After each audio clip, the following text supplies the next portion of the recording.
Now at 10, how a Joplin hospital is preparing for a possible surge in COVID-19 cases. And Missouri's Attorney General responds to a court decision concerning the Biden administration's vaccine rules. The 4 states' most watched news starts now. The World Health Organization is warning that the global risk from the Omicron variant is very high. President Biden urged calm as he said it's inevitable the variant will reach the U.S. Reporter Natalie Brand is at the White House. As World Health officials sound the alarm about the new Omicron variant, doctors in South Africa, where the new strain was first detected, say the virus has mainly infected young people, and for the most part, they've had mild symptoms. Scientists at the Africa Health Research Institute are growing live Omicron in hopes of quickly learning more about it. This is probably the most mutated virus we'd ever seen. It's more of a Frankenstein than others, but it's always something new. I mean, the virus keeps surprising us. As a growing list of countries worldwide are reporting Omicron cases, the U.S., Europe, and other nations are restricting travel to visitors from South Africa and across the region. The White House says federal health officials have been in close contact with their state and local counterparts as they work to study and track this new variant.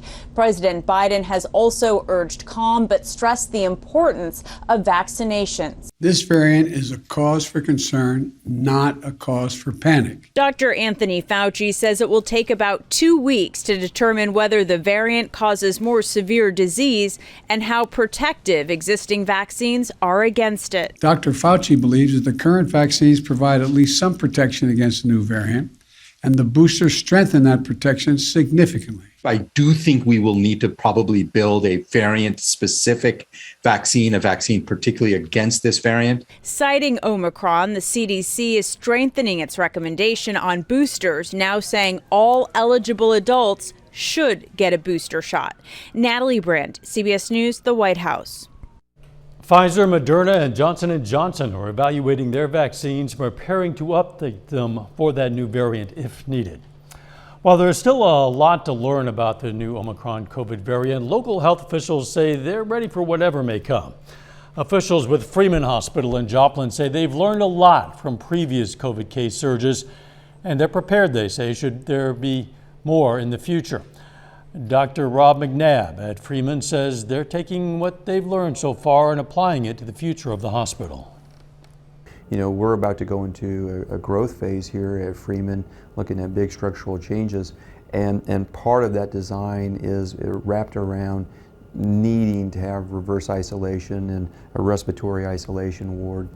I don't see where we will not need those resources into the future. Dr. McNabb says he wants to continue to urge everyone who can get vaccinated to do so. And he says if you're eligible for a booster, you should get it as soon as possible to stay ahead of the virus.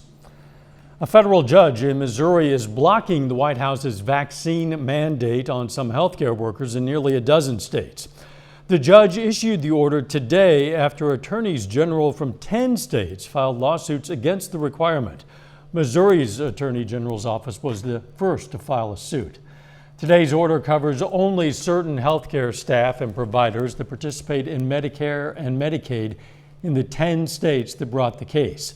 Under the mandate, the workers have until December 6th to receive their first dose of a COVID-19 vaccine. Weather-wise, nice way to start the work week. Doug Eddy. Yeah, it turned out to be a pretty good Monday for us today. Plenty of sunshine, temperatures great. We're at the end of November. We should not be this warm. We started at 36, 66 for a high, and you can see 13 degrees above our average high, and we're actually going to stay fairly warm for this time of the year all week long. Not much going on here. We have pretty much clear skies. We do have a weak little front to our north that's going to slide through tonight, but it's pretty quiet out there tonight. Temperatures mainly upper 40s to lower 50s across the entire 4-state area. We're going to drop back to about 42, 54 by 10. Now, as we go through the morning hours, clouds are going to increase, so we'll be mostly cloudy during the afternoon. I still think we'll go into the 60s, may get a few sprinkles, maybe a random shower. So, of course, we're going to look at that and the rest of the week, all coming up here in just a bit. Catch you then. Thanks, John. Joplin police arrest a man suspected of arson. That fire happened at 1101 South Sargent in Joplin. Police say the suspect, Kerry Long, broke into the home, stole property, and set the house on fire. He was arrested on active warrants and is facing charges connected to that fire. Calls for a controversial Kansas politician to step down are increasing. Democratic Kansas House Representative Aaron Coleman was taken into police custody over the weekend for an alleged DUI. This isn't the first scuffle the 21-year-old has had with the law, and some of his fellow state leaders say he should resign. Abby Dodge reports. Police arrested State Rep Aaron Coleman for suspicion of driving under the influence on Saturday at 1 in the morning. He posted the $250 bond that afternoon. It's just the latest in a string of arrests and complaints that have some lawmakers say he's unfit for office. Kansas Governor Laura Kelly doubled down on that sentiment tonight, adding, his continued presence in the legislature is a disservice to his constituents. He should resign immediately and seek the treatment that he needs. If he does not resign, the legislature should use its process to remove him from office. Representative Rhys Shue from Johnson County says this isn't getting better. His district deserves better. Shue was referencing a long list of past allegations. Most recently, Coleman was arrested for domestic battery. The affidavit says Coleman pushed, hit, and spit on his 18-year-old brother, causing a fight. The argument stemmed from his brother saying he was going to get baptized. He also is banned from the Kansas Department of Labor offices for disruptive behavior. Coleman claims he was trying to help his constituents. In January of this year, the Kansas House Select Investigating Committee dismissed a complaint against Coleman. He was accused of abusive behavior. With Coleman's most recent arrest, his fellow lawmakers are calling for him to step down. The House Democratic leader says Representative Coleman is in dire need of help. For the sake of the state of Kansas, his constituents, and himself, he should resign and concentrate on getting the help he badly needs. The stress of the legislature is not a healthy environment for someone in this mental state. Still ahead, CEOs from some of the nation's top retailers meet with President Biden as the administration looks to deal with supply chain issues. And later, the Joplin girls take on Nevada in the CJ Classic Girls Basketball Tournament. Missouri officials want to continue having a private company handle calls about jobless benefits in the state, even though the unemployment rate has returned to pre-pandemic levels. The State Department of Labor and Industrial Relations is asking companies to bid on a contract to run a call center that would help officials process unemployment claims. A California company called Protiviti has been handling those duties since October of 2020, and it's been paid $18 million. The unemployment rate in Missouri reached as high as 12.5% in April of 2020. Currently, it's down to 3.7%, which is equal to the rate in March of 2020 before the pandemic began. Kansas Governor Laura Kelly has appointed a former Topeka Hospital executive as the new secretary of the Kansas Department of Health and Environment. Janet Stanek has most recently been director of the State Employee Health Benefits Program. She replaces Dr. Lee Norman, who announced his resignation on November 19th. He'd been the health department's top administrator since Kelly took office in January of 2019. Kelly's office says in a news release that Stanek has held healthcare leadership positions in Pennsylvania, New York, and Kansas. Stanek spent 21 years at Stormont Vale Health Topeka, where she last was chief operating officer and senior vice president. Stanek will serve as acting secretary until the Senate confirms her appointment. President Biden met with top business leaders this Cyber Monday, the busiest online shopping day of the year, to discuss ways to help ease supply chain backups and rising prices. Skylar Henry reports from Capitol Hill. The president convened a roundtable of top retail executives at the White House as his administration tackles a major slowdown in the delivery of goods and supplies, coupled with inflation. Consumer spending has recovered to where it was headed before the pandemic. Monday, the White House highlighted additional steps to address the backlog at the ports of Long Beach and Los Angeles, including the elimination of some traffic fees for containers moved on nights and weekends through January. Also, the Department of Transportation will extend flexibility on the number of hours some truckers can drive through February. Our supply chain is strong and robust, and we have ample product inside of our stores. The White House and congressional Democrats say the Build Back Better Act will help help lower inflation, but Republicans who oppose the bill disagree. I view this as a back-breaking bill for the country, with the kind of expenses, the spending, the adding to the debt, the inflation. The president's agenda, the Democratic agenda, is going to lower costs for people across the country. That contrasts with what we're seeing from the other side, which is not a lot of ideas in the cupboard. Senate Democratic leaders say they want to get the social spending measure to the president's desk by Christmas. Skyler Henry, CBS News, Capitol Hill.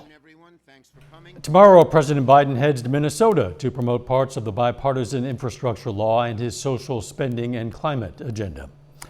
Later, OU's head coach has moved on to California. We're going to hear from Lincoln Riley for the first time as the new head coach at USC. Plus, the warm temperatures stick around, but also a few rain chances. We're going to look at that coming up.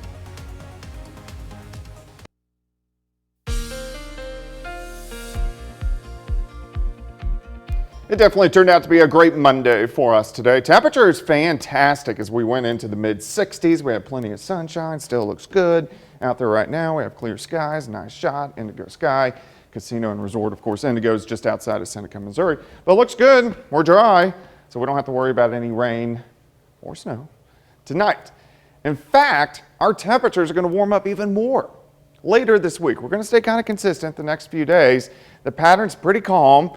We just can't get any storm systems in here. This is going to change. We're in a very long cycle this year with this pattern, and we're just in a lull, and it's about a 10, 12-day lull, but it will pick back up.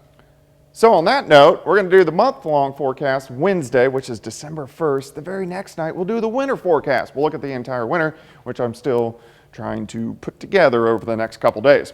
All right, temps right now, we're sitting upper 40s to lower 50s. I think most of us will drop back into lower 40s tonight, but not too chilly, even though we do have a weak little wave with a weak little front that is dropping through. But you can see the air on each side of the front. It's not that different. This is more or less just a wind shift line as it pushes through. We still have the southwesterly winds, but you can see the winds switching out of the northwest just to the north of the region. All right, 7th range line looks good. We are dry, 54. Southerly winds at about 10 relative. Humidity is not bad at 55%. Pretty much clear skies, few mid and upper level clouds streaming through. Here's this little wave across the Great Lakes. Here's our next little wave out across the southern Dakotas and the northern parts of Nebraska. This is going to increase our clouds tomorrow and give us a random shower or just a few sprinkles. But until we break down this upper level high, we're not going to get any big systems in here because they go over the high and they can't get any Gulf of Mexico moisture. That's why we haven't had a lot of rain over the past 4, 5, 6 days. Temps tonight, lower 40s, so not a bad night. Could be colder. As we go into the daytime hours on Tuesday, clouds increase. We should be cloudy by noon. And then during the afternoon, we may get a random sprinkle or two or a quick little shower. It's not a big deal. Temperature is still pretty good. I think we're going to go 63, 64 degrees. Kind of in and out of the clouds tomorrow night, so we'll call it partly cloudy skies. There's a secondary little wave that shoots to our north. We get southerly winds back by Wednesday. Plenty of sunshine. We go into the mid-60s for highs. It gets even better as we go into Thursday and Friday. We go into the 70s on Thursday. On Friday, we go into the 70s, but clouds will start to increase. We have a weak little wave that's going to rotate across the Central Plains. It will have a little bit of moisture with it, so this will give us some showers as we go into Friday night, and then some showers sticking around on Saturday, and then this system will shoot on out of here by the second half of the weekend, and we're also going to cool down just a bit. 64 for us tomorrow, 66 on Wednesday, 72, Thursday, 74. On Friday with those rain chances increasing, and then quite a bit cooler, but not bad. Temperatures upper 50s to near 60 for the weekend. Yeah, upper 50s, we'll take that this time of year for sure. Yeah, I mean, it'll be the first weekend of December. That's Crazy. true. Yeah. That's a forecast you can believe. Yes. Thanks, Doug. An Altoona, Kansas teacher is celebrating a birthday, and it is a pretty big one. It's birthday number 90 for Robert Pierce. Of course, a birthday like that calls for a special event, and that's just what happened today. At an assembly, the students and staff serenaded Mr. Pierce with a likely loud rendition of Happy Birthday. You also learned that a new greenhouse would be named in his honor. There was, of course, cake and speakers. Happy birthday, Mr. Pierce. City of Pittsburgh tonight hosted its annual Christmas parade. The parade featured floats, marching bands, dance groups, and animals. It was back to normal this year after being a drive-through style event last year because of the pandemic. This is the 42nd year of the parade. Coming up in sports, the CJ Classic Girls Basketball Tournament gets started tonight in Carl Junction. And a big night for Macaulay senior Kaylee Teeter in the team's first game at the Gem City Classic in Diamond. Jacob Leonard has those highlights and more up next.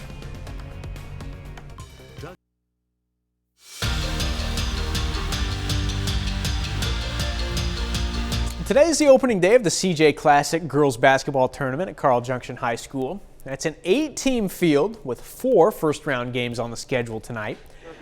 Opening game of the tournament this afternoon, it's Joplin taking on Nevada. Maddie Majors, she had a nice day. Gets the putback there for Nevada. Majors 15 points in the first half alone.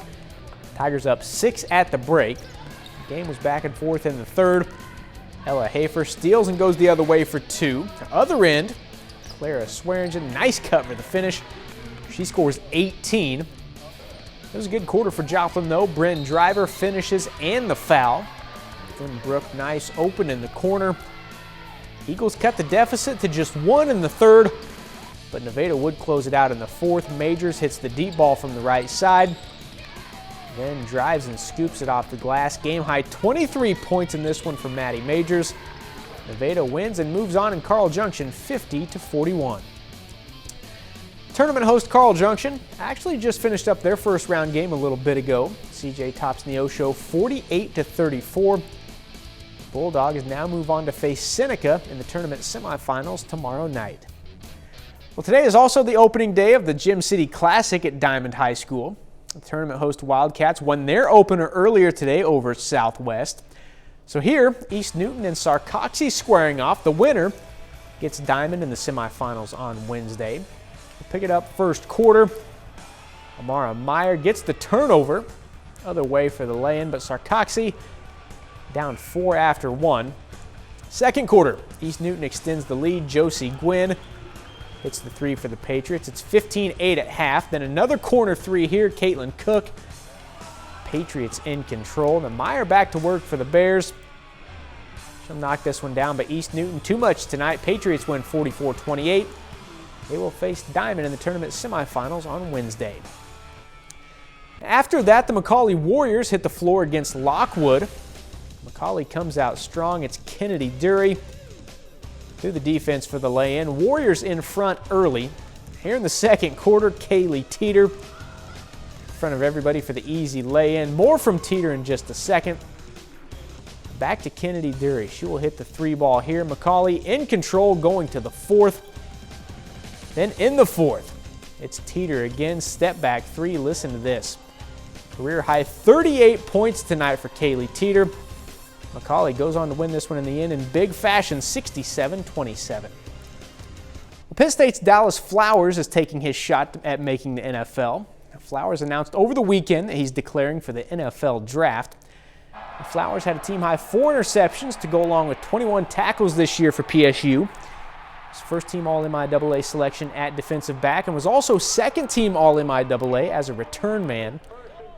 Now, he had considered entering the draft last year after playing for Grandview in the NAIA, but COVID hit. He got that extra year of eligibility, so he used it to come to PSU and show what he could do against the MIAA competition. They said with the extra year granted, keep showing what I have been doing. And actually, if you have a chance, I graduated. And if you have a chance to go up a level and show your skill set, that could definitely help you a lot. Got Pitt State, did what I had to do there. And they like what I've done on a bigger stage, better players, bigger, faster receiver, stuff like that. I showed that I was dominant on that level. So it worked out for me a lot. The Oklahoma Sooners are looking for a new head football coach. Maybe not for long, but former Sooners head coach Lincoln Riley is headed west to be the next head coach at USC. Riley was introduced today as the newest head coach of the Trojans. He spent 5 seasons at Oklahoma, winning 55 games and 4 Big 12 Conference championships. Here's what he had to say about leaving Oklahoma behind and heading to the Pac-12. I think it would not be fitting for me to recognize the University of Oklahoma, the impact that it had on me, the people there. This was obviously, I told the team earlier, toughest decision of my life to come here, and it's those people there were tremendous to me, and I'm grateful for my time here. That's one of the best college football programs in the country, and has been forever and will continue to be. So very thankful for my time here. That's it for sports. We're back after this. Take a moment to recognize a local World War II veteran. U.S. Army Private First Class Eugene Bailey served in the Philippines. His hometown, Chanute, Kansas. And we're proud to salute Private First Class Eugene Bailey, a four-state hero. Doug, had a nice day today, and I guess we have more nice weather ahead of us. Yeah, it looks pretty good. We are going to have some clouds tomorrow, and we are going to have a random sprinkler or two, but still 64, 66 on Wednesday. Look at the 70s. Thursday and Friday, and then rain chances, and we cool down a bit heading into the weekend. Final sports note. 5 local coaches are finalists for the Sports in Kansas Coach of the Year in their respective classes. You can check out those on our website, KOMNewsNow.com. Very good. Hey, pet parents in the 4 states were invited to bring out their pups to visit Santa Claus at Joplin's North Park Mall. We're going to leave you tonight with a look at the fun. Thanks for joining us. Let's make it a great tomorrow.